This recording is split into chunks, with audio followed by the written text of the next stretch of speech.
La réunion regroupait toutes les parties africaines concernées par la crise libyenne.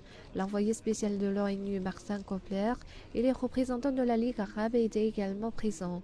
Le conflit en Libye entre dans sa 7e année et les pays voisins veulent voir une amélioration significative de la situation. Les voisins de la Libye sont les plus touchés par la situation en Libye. Nous sommes aussi le pays le plus proche des Libyens en raison de nos échanges et de nos relations familiales.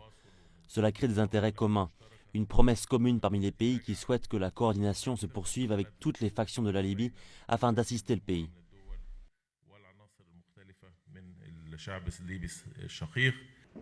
Le parfait scénario de l'Égypte prendrait en compte le gouvernement d'union nationale soutenu par l'ONU, le parlement de Tobrouk et le maintien du général Haftar au commandement de l'armée nationale. Récemment, le président Sarraj, le président du parlement libyen Akila Saleh, le général de l'armée nationale libyenne Marshal Haftar se sont rendus en Égypte. Ce sont les organisations libyennes légitimes avec lesquelles nous travaillons pour préserver et assumer leurs responsabilités sur la base de l'accord de Skhirat. Les analystes ont souligné le rôle fondamental que jouent les voisins de la Libye dans le conflit.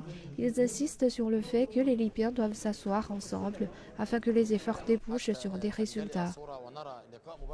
À moins qu'il y ait une tenue de réunion directe entre toutes les factions libyennes, la crise va continuer et ce sera un cercle vicieux de la violence. Mais nous observons un changement d'approche adopté par la communauté internationale et la nouvelle administration américaine pourrait aider à mettre rapidement fin au conflit. Les ministres des Affaires étrangères ont souligné la nécessité de rétablir la stabilité, de travailler pour soutenir l'armée libyenne, ainsi que de mettre en œuvre l'accord de Skhirat. Ils ont rejeté toute intervention étrangère en Libye et toute attaque qui risquerait d'alimenter le conflit.